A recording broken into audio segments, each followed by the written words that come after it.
Montana Territory, 1881. Isaiah Callahan had not spoken to another soul in 6 days when the bride stumbled into his homestead. Veil torn, dress mudded, and eyes red like she'd been running through a dust storm of grief. He had been chopping firewood behind the barn when he heard the weak crunch of hooves on frost. The sun had dipped low, throwing long shadows over the valley, and he figured it was just a stray animal until he rounded the corner. She was slumped on a lathered palomino, barely upright, the reins loose in her fingers. Her white dress was torn at the hem, streaked brown from the road. A thin ribbon of blood marked her temple. Isaiah dropped the axe and walked toward her, slow and careful. She looked like something out of a fever dream, some poor girl who had no business being this far out in the cold, riding alone through the hills. Her voice cracked when she saw him. "Can I rest a while?" He caught her as she slid off the saddle, her knees giving way. She clung to him without hesitation, like she had used up all her fear already. "Please," she whispered, "I just need a minute." Isaiah looked around the empty land, the wind tugging at the hem of her dress. "All right," he said. "Come on. Let's get you inside." He carried her across the yard, boots crunching over dry grass, the weight of her barely more than a sack of oats. She did not speak again until she was inside, wrapped in a wool blanket by the stove. He gave her water, then coffee. She drank both with shaking hands. Her name was Cora O'Malley. She was 23, and she had run from a wedding that was never meant to be hers. "I was supposed to marry a man named Richard McKinnon," she said, her voice flat. "But he never wanted me. My uncle arranged it, for money. He said I was lucky someone would have me at all." Isaiah leaned against the wall, arms crossed. He said nothing. "I got to the top of the hill, saw the chapel, saw him standing there like he did not care one bit, and I turned the horse around and just kept riding. I did not even think. I just rode." Isaiah nodded once. "Makes sense." She looked up at him. Her eyes were wide and tired, but they held a question. "Why does it make sense?" He hesitated. Then said, "Because nobody should marry someone who looks like they are waiting for a train to pass." Cora gave a short, breathless laugh. It turned into a sob, and she buried her face in her hands. He should have left her to cry alone, but something in him, something he thought had died years ago, moved. He knelt beside her, his hand resting awkwardly on her back. "You can rest here," he said, "as long as you need." Isaiah had not wanted company, not for years. Not since Elizabeth died and took his heart with her, along with their 2 boys Benton and Billy buried out back beneath the cottonwood tree. Fever took them one by one, and when the last one passed, something inside him broke clean through. He had not wanted a family after that, not ever again. But now there was this woman, barefoot and weeping in his cabin, and the silence between them was not the kind that hurt. Cora stayed, just for the night at first. Then 2 days passed. She helped sweep the hearth, mended the sleeve of his shirt without asking. She cooked cornbread that did not burn. Her hands were quick, her eyes sharp, but there was something softer too, the way she looked out the window like she was still listening for hooves. "I can leave soon," she said on the 3rd morning. "You have been kind, but I do not want to trouble you." Isaiah stared at her across the table. She looked different now, the bruises on her arms fading. Her hair clean and braided, more like herself, whoever that was. "You are not trouble," he said. She blinked, caught off guard by the softness in his voice. He cleared his throat, stood, and stepped outside before she could reply. That night, he sat by the fire long after she slept. The house smelled like stew and pine kindling. He stared at the flames and thought of Benton's laugh, of Billy always asking questions. He had not heard their voices in years. But tonight, he could almost remember them clearly. The next morning, Cora was outside before him, her skirts tucked high, stacking wood by the shed. "You do not have to do that," Isaiah said, stepping off the porch. She shrugged. "I need to keep busy. If I sit too long, I start thinking." He understood that, too well. They worked quietly beside each other. The rhythm of shared labor filled the space between them. He noticed the way she wiped her brow with the edge of her sleeve, the sun catching in her hair. She was not afraid of dirt under her nails, not afraid of silence. Later, they sat on the porch, coffee mugs in hand. The sun dipped behind the hills. "Do you have family?" she asked. Isaiah looked out over the land. "I did." She waited. "Wife, 2 boys, fever took them, a while back." I am sorry. He nodded. They sat together as night fell, the wind carrying the scent of sage, the hush of twilight wrapping around them. I do not know where I belong now, Cora said, breaking the quiet. Isaiah looked at her then. Really looked. Her hands were folded in her lap, her shoulders square despite everything. There was strength in the way she sat, even when her voice trembled. You can stay, he said. She turned to him, eyes searching. Why? He met her gaze. Because you are not just running anymore, you are healing. She blinked fast, and this time she did not look away. I do not want to be a burden. You are not, he said. You are the first thing that has felt alive around here in a long time. Cora's breath caught. He reached for her hand. She let him. Neither of them said another word. But in that quiet, something shifted. Isaiah did not know what it was yet. But he knew it felt like the start of something he had not let himself hope for in years. The frost broke a week later, giving way to soft mud and the kind of wind that smelled faintly of thawing pine. Isaiah had never paid much mind to the seasons beyond what they meant for planting or chopping.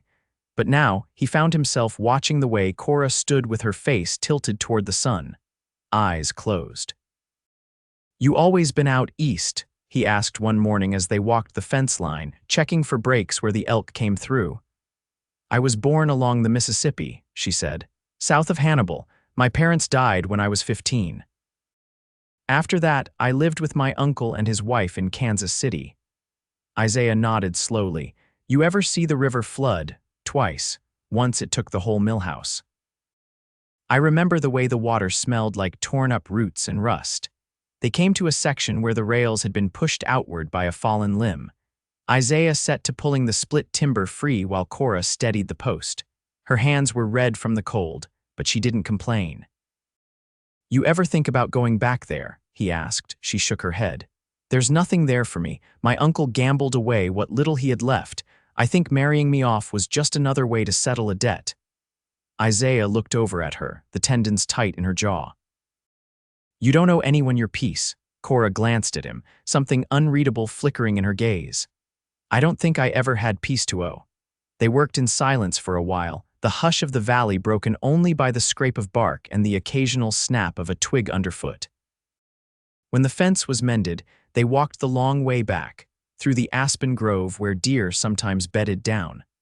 Later that afternoon, Cora brought out a small bundle of thread and cloth she'd kept tied in her satchel. She unfolded it carefully on the table, revealing a patchwork square barely wider than her palm. My mother taught me sewing before she passed. I've kept this piece through every place I've lived. Thought maybe I'd finish it someday. Isaiah sat beside her, watching her fingers move with quiet precision. You could add to it here, she paused. I wouldn't want to assume. You're not, he said.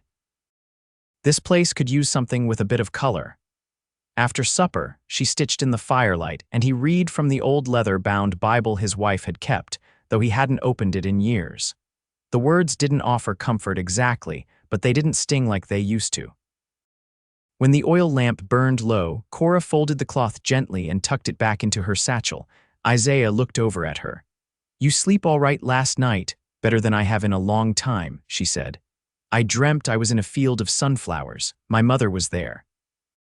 She didn't speak, but she smiled. He nodded slowly. You think dreams mean something? I think they can, she said. Or maybe they're just the things we're too scared to say out loud. The next morning, Isaiah hitched the wagon and asked if she wanted to ride into town with him. Supplies were low and he needed grain and salt. She hesitated, hands folded in front of her apron.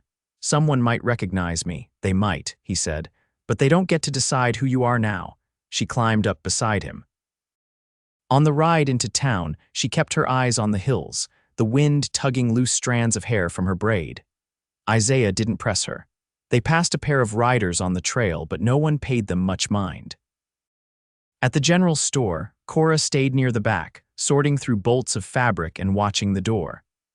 Isaiah kept an eye out, but the town was quiet, most folks busy with spring planting. As they loaded the wagon, she spoke quietly. I thought I'd feel more afraid. You're not, I am, she said. But it's different now. Like the fear doesn't get to be the only thing I feel. They drove home under a sky streaked with gold, the sun dipping low behind the ridgeline. Neither said much, but the silence between them had changed. It wasn't empty anymore. That night, Isaiah brought in a chair from the porch and set it beside hers near the fire. "Suppose you finish that quilt here," he said. "Suppose you stay as long as you like." Cora looked up at him. The firelight caught the edge of her cheek, softening the tired lines near her eyes. "Suppose I want more than staying," she said. "Suppose I want to build something." Isaiah's voice was steady. "Then we build it." She reached across the space between them. He took her hand. No promises, no declarations. Just the start of something real, quiet, and slow as spring. The sound of the saw rasping through cedar filled the barn, Isaiah working steady with his sleeves rolled and his jaw set. Cora stood nearby at the workbench, sorting through the nails by length, counting them into a rusted tin with quiet focus. It had been 3 weeks since she arrived, and the rhythm of small, shared tasks had settled between them like a language neither had needed to learn. She tapped the tin gently with her knuckles. "I've been thinking about planting something behind the cabin. There's a patch near the creek that gets good light." Isaiah smoothed the edge of the plank with his thumb. "You thinking flowers, herbs?" she said. "Chamomile, maybe some sage if I can find seed. I'd like to dry them for tea and salve. Used to help my aunt with that sort of thing." He nodded once, setting the board against the wall. "That'd be useful come winter." She brushed a strand of hair from her cheek, her hands still dusty with flour from baking earlier. "Would you mind if I cleared a space there tomorrow?" "It's your land too," he said, the words plain and quiet. Cora stilled, the tin forgotten in her hands. "You mean that?" Isaiah turned toward her fully for the first time all morning. "I wouldn't say it if I didn't." The wind shifted outside, nudging the barn door on its hinges. Beyond the open slats, the horses stirred in the corral, tails flicking at the rising gnats. Cora stepped closer, close enough that he could see where the sun had deepened the color in her cheeks. "I never knew what it felt like to belong somewhere," she said. "Not really. Always felt like I was living in someone else's plan." Isaiah looked at her, the set of her shoulders, the steadiness in her voice. "You're not just passing through anymore. I don't want to be." A silence stretched, then, not the kind that pressed, but the kind that allowed room to breathe. He reached for her hand, calloused fingers brushing hers, and she didn't pull away. That night, she brought out a book she'd found tucked behind the shelf in the bedroom, a ledger of sorts, filled with pages Elizabeth had once used to track canning and harvests. Cora sat cross-legged on the floor, reading the neat handwriting aloud by lamplight. 3 jars of plum, 5 of blackberry. "Isaiah says next year we'll need a second shelf." Cora glanced up. She had a strong hand. Isaiah didn't smile, but his eyes softened. She liked things done right. She seemed like someone who made good use of what she had. "She did," he said. "So did the boys." Cora closed the book gently. "I'd like to keep adding to it, not to replace what's in there, just to keep it going," he nodded. The next morning, she was already outside when he stepped onto the porch, kneeling in the damp earth with a trowel in one hand and a folded scrap of paper in the other. She looked up when she heard his boots. "I found some seeds in one of the old jars in the cellar. They're dry but might take." He crouched beside her, watching as she poked small divots into the soil. "You always this sure about things?" "I'm not sure," she said, glancing over at him. "I just want to try." He reached for the second trowel without a word and began digging alongside her.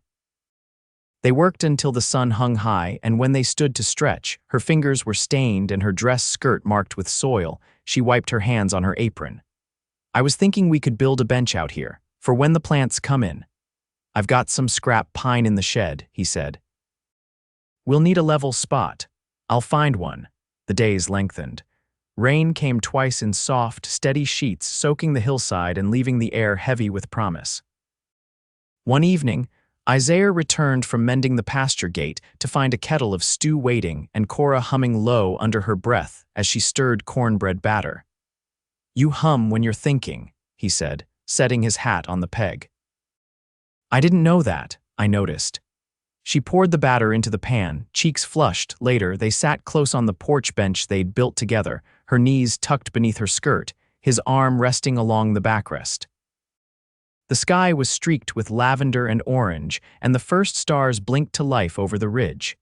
Do you miss the sound of voices? She asked softly. He thought for a long moment. I miss the ones that mattered. But I don't miss the noise. I used to pretend the wind was someone talking, she said. When I was little, I'd sit with my eyes closed and try to guess what it was saying. What do you hear now? She turned to him, her face just visible in the soft dusk light. It says stay. Isaiah reached for her then, slow and sure. His thumb swept gently across her cheek and her breath caught, but she didn't move away. When he kissed her, it was quiet, like everything else between them measured, honest, and real. When they parted, she rested her forehead against his. I never thought I'd get to have this, she whispered. He cradled her face, his voice low. You do now. And just like that, neither of them was waiting anymore. By late April, the creek behind the homestead had swollen with meltwater, twisting silver through the grass. The ground stayed damp underfoot, and the scent of wet cedar drifted through the air most mornings. Cora had begun rising before Isaiah, padding barefoot across the wooden floor to set water heating before the sun touched the windows. She moved through the house like she had always known its shape, though she never once assumed it as hers. Isaiah came in one evening with his shoulder aching from splitting posts and found her seated at the table with a folded letter in her lap. Her elbows were on the wood, her eyes trained on the fire, unmoving. He shut the door behind him. What's that? She didn't look up. It's from the McKinnons. He crossed the room slowly, mud drying at the hem of his pants. They send someone? No, just a rider who passed through town, left it at the post depot. Mr. Clary brought it out this afternoon. She unfolded the letter, fingers trembling once before she steadied them. They want to know where I am. Say I've embarrassed the family, brought shame on Richard's name. My uncle wrote it, calls me ungrateful. He pulled out the chair across from her and sat. You planning to answer? She shook her head. There's nothing I could write that would matter to them. They never saw me as anything but an obligation. Isaiah leaned forward, resting his forearms on the table. You don't owe them your voice. She looked at him then, her jaw tight. I know that. But part of me still wonders if I'll spend the rest of my life outrunning the way they saw me. You're not running anymore. She folded the letter again, slower this time. Then what am I doing? Building. She met his eyes and her voice came gentler. With you, he didn't hesitate. If you'll have it. She let out a long breath, not relief, exactly something heavier than that, something earned. I never thought I'd be asked. That night, after the dishes were dried and the fire banked low, Isaiah brought down a tin from the top shelf above the hearth. Inside was a handful of small wooden animals carved with careful detail. A horse with a chipped ear, a bear, a dog with one eye worn smooth. I made these for the boys, he said. Kept them hidden after, everything. Didn't think I'd ever put them in someone's hands again. Cora reached in, fingers brushing the dog's curved back. They're beautiful. He watched her hold it. I kept thinking if I buried them, it'd be like burying the last of what they meant, but I don't want to forget them. And I don't want to live like I already died with them. She set the dog gently on the table. Then don't, he nodded once. I won't. The next week, they cleared a patch of land just west of the barn where the soil was softer and the sun lingered longest in the afternoon. Isaiah worked the plow while Cora followed, dropping seed from an old cotton pouch she'd stitched herself. She didn't hum anymore when she worked. She sang, quiet and low, songs Isaiah didn't recognize, likely from her mother's kitchen or some memory long tucked away. One afternoon, while he was sharpening the blades on the drawknife, she came to him with a small bundle wrapped in muslin. Found these in the bottom of my satchel, she said. They were my mother's, embroidery she never finished. He set down the blade. You want to keep them somewhere. I want to hang them, she said. In the bedroom, not because they're done, but because they aren't. He helped her nail them carefully along the windowsill where the morning light would catch the threads. They hung crooked, but she didn't fix them. On the first warm night of May, they sat on the porch long after dark. Fireflies blinked in the brush and the sound of frogs carried from the creek. Cora leaned against Isaiah's shoulder, a quilt draped over their legs. I had a dream last night, she said. I was older, my hands had lines. And I was sitting on this porch, right here with my hair gray and tied back. There was a boy in the yard. Yours, I think. Isaiah didn't speak at first. He let the words settle in the air between them. I used to think I'd never have it, she said. A place. A man who wasn't trying to make me into something smaller, a life that wasn't borrowed from someone else's plans. He turned, brushing his fingers along her jaw. You do now, and if you ever want that boy in the yard, we'll make room. She looked at him, steady and sure. I do. He kissed her slow, with the kind of certainty that comes after long silence. Not a beginning, not anymore. A choice. When they rose the next morning, the world outside was green. The first shoots had broken through the soil. By mid-June, the plants behind the cabin had taken to the earth like they were always meant to be there. Chamomile bloomed in small white stars, and the sage grew thick and fragrant, brushing the edges of the path Cora had worn from her early walks. Isaiah had built her a drying rack out of scrap wood and wire, and she hung bundles with care, noting each one in a ledger she kept now beside Elizabeth's old canning records. They worked the days by habit, not obligation. Isaiah had taken to repairing the tack shed between tending the west pasture, and Cora spent her mornings at the long table, stitching new covers for the chair cushions and teaching herself the finer points of binding herbs for healing poultices. The days were full, but not hurried. They were building something steady, and both of them knew the shape of it was meant to last. One warm evening, they sat beneath the cottonwood behind the cabin, where Isaiah had once buried what he never thought he'd speak of again. The breeze was low and carried the scent of wild mint. Fireflies glimmered in the tall grass. Cora folded a square of linen in her lap, fingers moving slow. I've been thinking about registering our claim. Isaiah looked over, the pipe resting unlit in his hand. Thought you didn't want your name written down anywhere. I didn't, she said. But this isn't hiding anymore, it's home, and I'd like it to be ours in whatever way the law will let it, he nodded. Then we'll ride to Helena next week, file it proper. She gave a small sound, something like a laugh but quieter. You say that like it's already decided. It is, he said. You've been here longer than you were ever anywhere else. She set the linen aside and turned toward him. I want to marry you, Isaiah. The words came simple, but not small. They hung in the air between them like truth waiting to be named. He reached for her hand, rough palm closing gently over hers. Then we will. She didn't cry, only leaned in and pressed her lips to his cheek, then his forehead, then finally his mouth. The kiss was warm and sure, and when it broke, they stayed close, their foreheads touching. No hesitation. No fear. They married 2 weeks later beneath the cottonwood. The preacher rode in from Deer Lodge, a quiet man with a thick beard and a good horse. Cora wore a dress she'd sewn herself from a length of muslin she'd traded for in town. Isaiah wore his best shirt, pressed as well as she could manage with a hot iron and the weight of her hand. There were no guests, only the wind in the trees and the preacher's voice steady and low. Afterward, they shared bread and honey on the porch, and Isaiah gave her his mother's brooch, a small silver pin polished until it caught the sun. I found it wrapped in a handkerchief in the bottom of the chest, he said. Meant to pass it down, but never thought I'd have the chance. She pinned it to her collar and touched his cheek. You do now. The summer passed, and the garden fed them well. Cora began trading bundles of dried sage and chamomile in town for thread and salt and the occasional spool of ribbon. She was known now, not as the girl who ran, but as Mrs. Callahan, the one with the strong tea and the kind eyes. No one asked questions. No one needed to. One evening in early September, Isaiah brought home a pup found half-starved near the riverbank. Cora took to him instantly, naming him Birch and feeding him scraps until the ribs softened beneath his coat. I think every place needs something young in it, she said, brushing the dog's ears. Keeps the days honest. Isaiah leaned against the doorframe, watching her. You thinking we ought to add to that? She looked up, cheeks flushed. You sure? He crossed the distance between them, kneeling beside her in the grass. I've never been more sure of anything. When the first snow came, it came soft and slow. Isaiah chopped wood by the hour while Cora prepared the root cellar and stuffed quilts with fresh batting. At night, they lay side by side beneath thick blankets, the dog curled at their feet, the fire low but steady.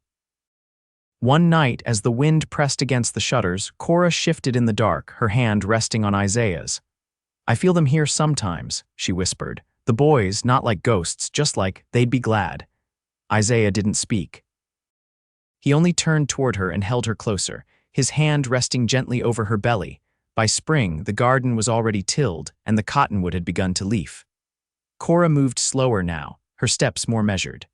Isaiah built a cradle from pine, carving small wildflowers into the headboard.